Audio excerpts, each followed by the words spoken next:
नांदेडमध्ये महापालिका निवडणुकीच्या अनुषंगाने मंत्री चंद्रशेखर बावनकुळे यांची सभा आयोजित करण्यात आली होती। नांदेडच्या तरोडा भागात आयोजित केलेल्या सभेत माजी मुख्यमंत्री अशोक चव्हाण यांनी रोज खा मटण पण कमळाचंच दाबा बटन असं आवाहन केलंय। एकाचं खाल आणि दुसरीकडे बटन दाबाल असं करू नका असंही अशोक चव्हाण म्हणाले। दरम्यान सर्व उमेदवार हे अनुभव असलेले आहेत, मात्र सर्वात मोठा नगरसेवक म्हणून मी अशोक चव्हाण उभा आहे।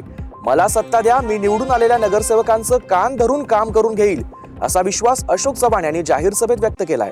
रोज खा मटन परंतु कमळावर दाबा बटन, एवढं काम करा। आता बटन खा एकाचं दुसरे मतदान दुसरीकडे असं काय भांडण, असं हे काय बटन देणार नाही।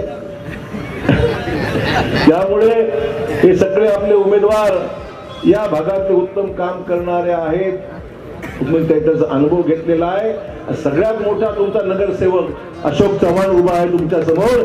हा सेवक मी तुमचा सेवक आहे। या महापालिकेमध्ये सत्ता मला द्या, माझ्या पक्षाला द्या, यांचा कान सुद्धा मी पकडू शकतो, यांना उडबैस करायला लावू शकतो। तुमच्या समोर काम तरी केलेच पाहिजे, ही माझी गॅरंटी आहे, देवा भाऊंची गॅरंटी आहे, बावनकुळे साहेबांची गॅरंटी। हे काम करतील आणि नांदेडच्या विकासामध्ये 100% हातभार आम्ही सर्व मिळून लावू हे आश्वासन देतो। आपली रजा घेतो।